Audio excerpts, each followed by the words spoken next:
విద్యార్థులందరికీ శుభోదయం. ఇప్పుడు మనకు కోవిడ్ కరోనా అనే భయం ఉన్నది కాబట్టి మనం పాఠశాలకు రావడం లేదు, ఇంట్లోనే ఉండి చదువుకుంటున్నాం.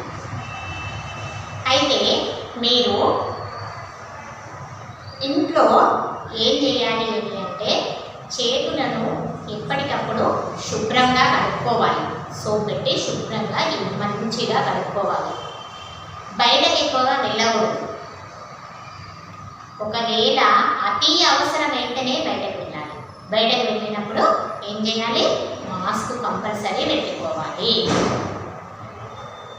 శానిటైజర్ మనకి ఊరికే యూజ్ చేయడం వల్ల ఇది లేత స్కిన్ కాబట్టి కొంచెం ర్యాషెస్ అట్లా కొందరికి వచ్చే అవకాశం ఉంటుంది కాబట్టి మ్యాక్సిమం బయటకు వెళ్ళకుండా వేడిని ముట్టుకోకుండా జాగ్రత్తగా ఉండేటట్టు చూసుకోండి.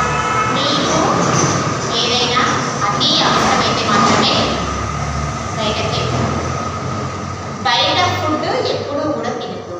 ఇంట్లో అమ్మ ప్రిపేర్ చేసినటువంటివి మాత్రమే తినాలి. స్వీట్స్ తినద్దు. ఇప్పుడు చలి ఎక్కువగా ఉన్నది కాబట్టి త్వరగా జలుబు అయ్యే అవకాశం ఉంటుంది కాబట్టి మీరు స్వీట్లు తినద్దు. నీట్గా బ్రష్ చేసుకోవాలి. ప్రతిరోజు నీట్గా బ్రష్ చేయాలి. వేడి నీళ్ళు బ్రష్ చేసిన తర్వాత కొన్ని వేడి నీళ్ళు తాగిన తర్వాతనే మీరు కొన్ని గోరువెచ్చని నీళ్ళు, మరీ వేడిగా ఉండకూడదు. గోరువెచ్చని వాటర్ తాగిన తర్వాతనే మీరు పాలు తాగాలి. బయట కుక్కరేలు లేస్లు అట్లాంటివి తెప్పించుకొని తినడం అవి ఏమీ కూడా చేయొద్దు. ఓన్లీ ఫ్రూట్స్ మాత్రమే తినాలి. అయితే మనం ఇక్కడ సరళ పదాలు నేర్చుకుంటున్నాం.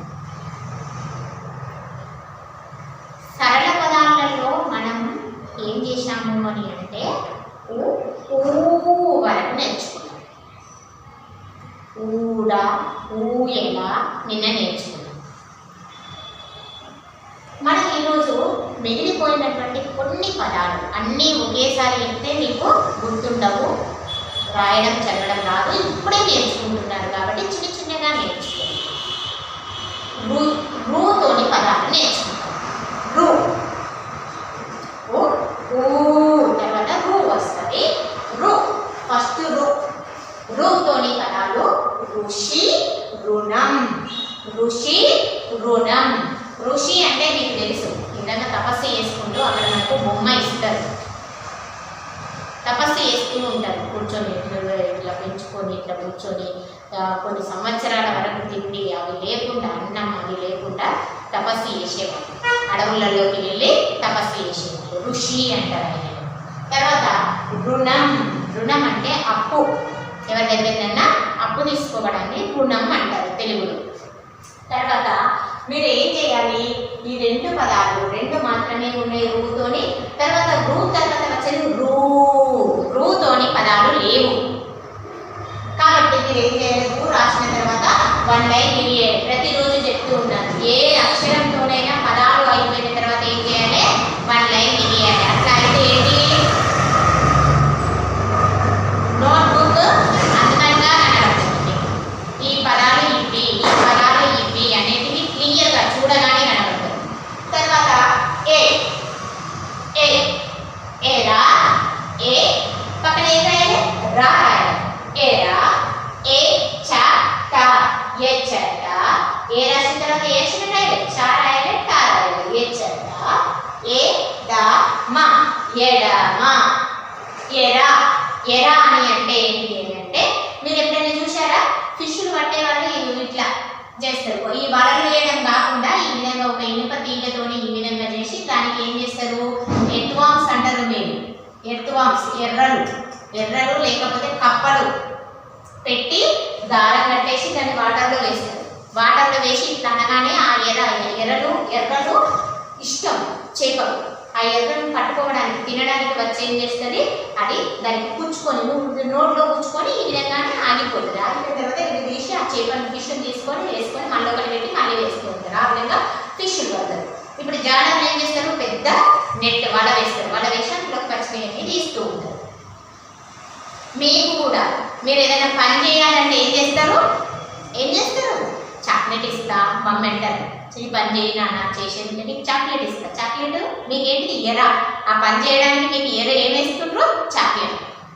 మీకు బాగా ఇష్టమైంది, మీకు చాక్లెట్ ఇస్తాను నాన్న. కానీ మీరు ఏం చేస్తారు? అమ్మ చాక్లెట్ ఇస్తారట మమ్మీ, ఈ పని తొందరగా చేసేసి చాక్లెట్ తీసుకుంటా అని చేసేస్తూ ఉంటారు.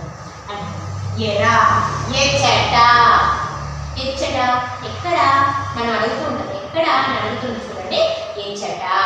తర్వాత ఎడమ, ఎడమ లెఫ్ట్ సైడ్, లెఫ్ట్ హ్యాండ్, ఎడమ చెయ్యి అని అంటూ ఉంటాం. తర్వాత ఏదో, ఏలా, ఏలా ఎలా అని అడుగుతాం. ఏడా, ఏడా ఎక్కడ అని అడుగుతుంది. తర్వాత ఏడవ, 7 ఏడవ. నువ్వు ఏ తరగతి అంటే ఏమంటావు? 1వ తరగతి అంటావు. నువ్వు 7కి వచ్చినావు అనుకో, ఏంటిది? 7వ తరగతి అని అంటారు. 7వది, నా నెంబర్ 7వ నెంబర్ అని అట్లా చెప్తూ ఉంటారు. తర్వాత అయినా, అయినా మనం ముచ్చట పెట్టుకుంటూ చెప్తూ ఉంటాం, ఎవరితో మాట్లాడుతూ ఉన్నప్పుడు అయినా నేను ఆ పని చేయలేదు, అయినా నన్ను ఎందుకు అంటున్నారు అని మాట్లాడుతూ. తర్వాత 5వ తరగతి, 5వది అని ఇక్కడ చెప్తూ ఉంటాం.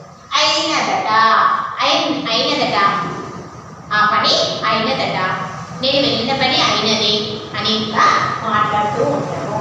ఇక్కడ ఇక్కడ నుండి రూ నుండి ఐ వరకు పదాలు మీకు రాసి ఏం చేశాను, పక్కనే ఇంత సీరియల్గా రాసుకుంటూ పోయి ఒక పేజీలో పక్కనే లైన్ కొట్టి ఇక్కడ 1 టైం, ఇక్కడ 2 టైమ్స్. మీకు హోంవర్క్ ఎన్నిసార్లు అన్నట్టు? 2 సార్లు అన్నట్టు. ఈ 2 సార్లు మీరు రాసే లోపు మీకు ఈ పదాలు వచ్చి రావాలి. ఏ చట అంటే ఏ విధంగా రాస్తుంది? ఏ రాయాలి, తర్వాత చా రాయాలి, తర్వాత తా రాయాలి అనుకుంటూ రాయాలి. ఆ విధంగా అక్షరాలు ఎక్కడ అడిగితే అక్కడ గుర్తుపట్టే విధంగా ఉంటే మీరు రాయగలుగుతారు. ఈ విధంగా మీరు రాయడం అనేది నేర్చుకోవాలి. ఈ విధంగా చేయాలి, ఈ విధంగా చదవాలి. ఈ విధంగా చదివినప్పుడు మీకు తెలుగు ఈజీగా వస్తుంది. ఇంట్లో అందరికీ పెద్దవాళ్ళకు తెలుగు వచ్చు కాబట్టి వాళ్ళ దగ్గర కూర్చొని నేర్చుకోండి, రాసుకోండి.